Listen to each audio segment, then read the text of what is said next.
بڑی مشہور و معروف بات ہے کہ ہر کامیاب انسان کے پیچھے ایک عورت کا کردار ہوتا ہے، ایک عورت کا ہاتھ ہوتا ہے۔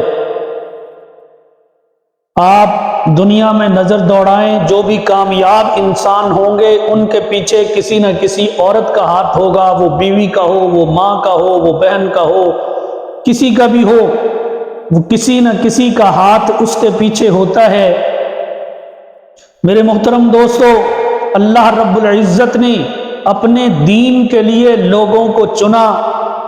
اور انہوں نے پھر اس دنیا میں اللہ کے دین کی خدمت کی، لوگوں کو اللہ کے راستے کے اوپر لائے، لوگوں کو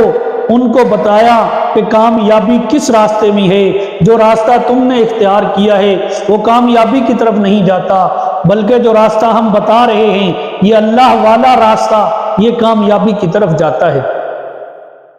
تو جو انسان اس دنیا میں کامیاب ہوئے، جن کو اللہ نے اپنا محبوب بنا لیا، اپنا برگزیدہ بندہ بنا لیا، آج صدیاں ہو گئی ان کو اس دنیا سے گئے ہوئے، لیکن ان کا نام آج بھی ہمارے دلوں میں زندہ ہے۔ جب بھی ان کا نام آتا ہے ہمارے دل و دماغ میں ان کے لیے عقیدت و محبت پیدا ہو جاتی ہے، ان کا نام ہم احترام سے لیتے ہیں، بڑے ادب کے ساتھ ان کا نام لیتے ہیں، ان کی گستاخی ہم برداشت نہیں کر سکتے، یہاں تک کہ ہمارے سامنے کوئی دوسرا بھی ان کی گستاخی کرے، ان کی بے ادبی کرے تو وہ ہم سے برداشت نہیں ہوتا، ہم اس کو خاموش کروا دیتے ہیں کہ خبردار اب بولنا نہیں ہے، جانتے نہیں ہو کہ کس آدمی کا نام اپنی زبان سے لے رہے ہو، یہ تو اللہ کے بڑے نیک آدمی تھے۔ میرے محترم دوستو، وہ ریاضتیں، وہ مجاہدے جو انہوں نے کیے، وہ اللہ کے قریب ہوتے چلے گئے۔ ایسے ہی حضرت غوث العظم رحمت اللہ علیہ کے والد حضرت شیخ ابو صالح رحمت اللہ علیہ ایک دفعہ ریاضت کے سلسلے میں اپنے سفر پر جا رہے ہیں، چلتے ہوئے دریا کے کنارے پہ سفر کر رہے ہیں، کئی دنوں کے بھوکے تھے، زیادہ راہ ختم ہو گیا تھا، بھوک بڑی شدید لگی ہوئی تھی، سخت بھوک کی حالت میں تھے، چنانچہ چلتے چلتے کیا دیکھتے ہیں کہ سامنے ایک سیب نظر آیا، بڑا ہی خوبصورت وہ سیب، تازہ سیب، جب اس پہ نظر پڑی تو آپ نے اس کو اٹھایا، اللہ کا نام لیا اور اس کو کھا لیا۔ جب وہ سیب کھایا تو اب ذہن میں بات آئی کہ اے ابو صالح، یہ تو نے کیا کر دیا؟ یہ کس کا سیب تھا؟ کہاں سے آیا تھا؟ کس کے باغ سے آیا تھا؟ کون اس کا مالک تھا؟ تو نے تو اس سے اجازت بھی نہیں لی اور تم نے فٹافٹ سیب اٹھایا اور اس کو کھا گئے ہو، تو یہ تو ناجائز ہو گیا کہ مالک سے اجازت نہیں لی اور سیب تم نے کھا لیا۔ یہ ان لوگوں کا تقویٰ دیکھیں کہ وہ لوگ کیسے متقی تھے، چھوٹی چھوٹی بات کے اوپر کیسے احتیاط کیا کرتے تھے۔ حالانکہ کیا ہے، وہ دریا کے کنارے پڑا ہوا تھا، پانی کی لہر آئی، اس نے اٹھا کے باہر پھینکا، کھا لیا، اس میں تو کوئی ایسا حرج نہیں تھا، لیکن وہ متقی انسان تھے، وہ یہ چاہتے تھے کہ ہمارے اندر کوئی ایک لقمہ بھی حرام کا نہ جائے، یہ ان کی دیانت داری تھی، ان کی امانت داری تھی، وہ اس چیز کو برداشت نہیں کرتے تھے۔ چنانچہ اب وہ سوچتے ہیں کہ اب کیا کیا جائے، تو کہتے ہیں اب اس کے مالک کو تلاش کریں، تو وہ دریا کے کنارے جہاں سے پانی آ رہا تھا اس طرف چلنا شروع ہو گئے۔ اب دریا کے کنارے چلتے چلتے کیا دیکھتے ہیں کہ اس دریا میں سے ایک نہر نکلی ہے، وہ نہر کی پگڈنڈی کے اوپر چلنا شروع ہو گئے، چلتے جا رہے ہیں، جب کافی سفر طے کر لیا تو اس نہر میں سے ایک چھوٹا نالا نکلا، وہ اس نالے کے اوپر مڑ گئے اور اس نالے کی پگڈنڈی پہ چلنا شروع کر دیا۔ چنانچہ چلتے رہے، چلتے چلتے کیا دیکھتے ہیں کہ وہ نالا ایک باغ میں سے گزر رہا ہے اور اس نالے کے اوپر وہ باغ جو پھیلا ہوا ہے اس کے درخت اس نالے کے اوپر بھی لگے ہوئے ہیں اور درخت اپنے پھلوں سے لدا ہوا ہے، سیب اس پانی کے اندر لٹکے ہوئے ہیں۔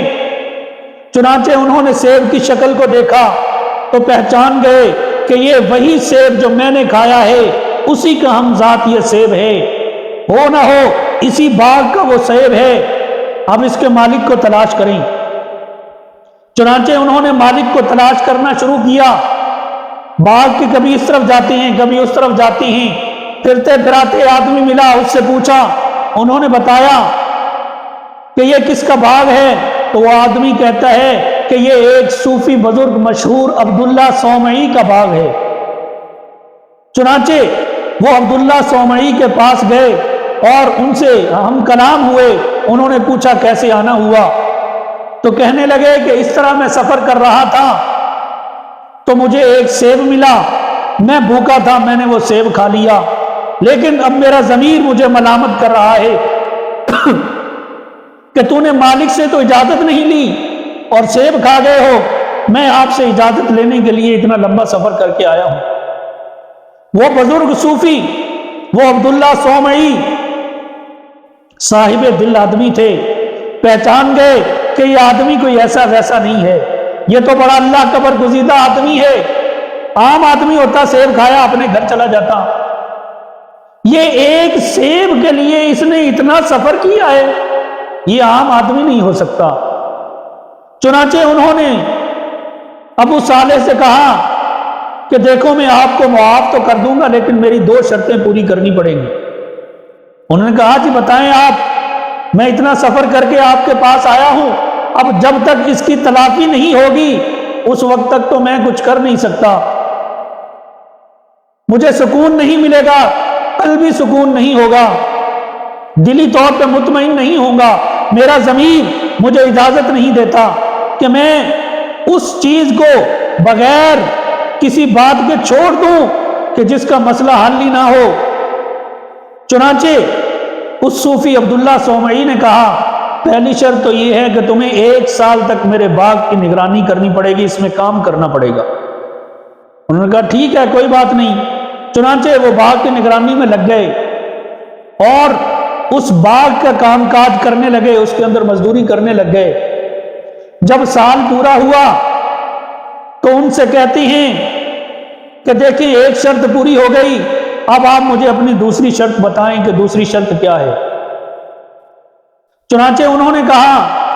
کہ دوسری شرط یہ ہے کہ تمہیں میری بیٹی سے نکاح کرنا ہوگا، اور وہ بیٹی ایسی ہے کہ جو اندھی بھی ہے، بہری بھی ہے، گونگی بھی ہے، لنجی بھی ہے،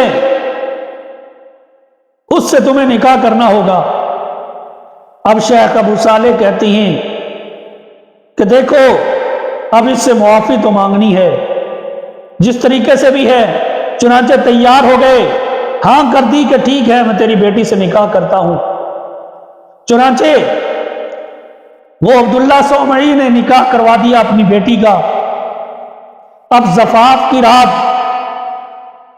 جب دلہن کے کمرے میں پہنچے تو کیا دیکھتے ہیں کہ وہ دلہن ایک نہایت حسین و جمیل ہے، آنکھیں بھی رکھتی ہے، کان بھی رکھتی ہے، ہاتھ بھی رکھتی ہے،